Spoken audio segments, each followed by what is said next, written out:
Bonjour, moi c'est Aïssatou Diom, je suis mandataire de l'Union citoyenne Buntubi, ici à l'école 15 Nassen.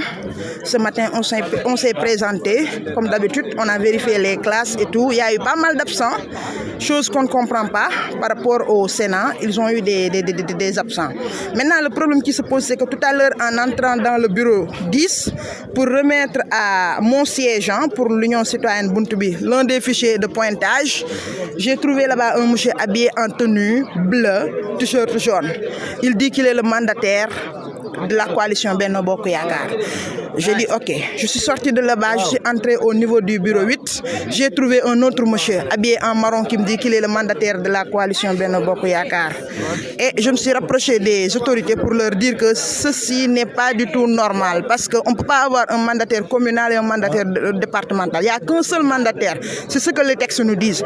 Vous pouvez avoir deux siégeants dans une salle de classe, c'est-à-dire un titulaire et un suppléant, parce qu'il y a des besoins d'ordre naturel en cas de malaise ou quelque chose d'autre. L'autre peut suppléer à l'autre.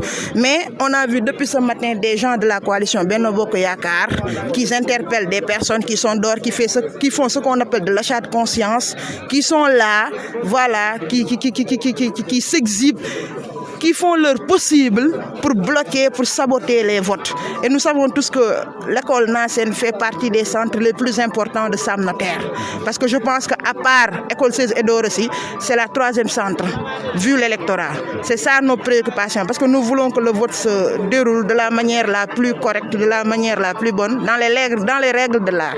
Voilà, c'était ça. Vous accusez les responsables de Benno? J'accuse pas, nous avons nos preuves. Moi, ainsi que d'autres gens de l'opposition, nous avons tous vu ces gens depuis ce matin qui sont là avec leurs enveloppes faisant d'achat de conscience, mais aussi qui pavanent dans les centres.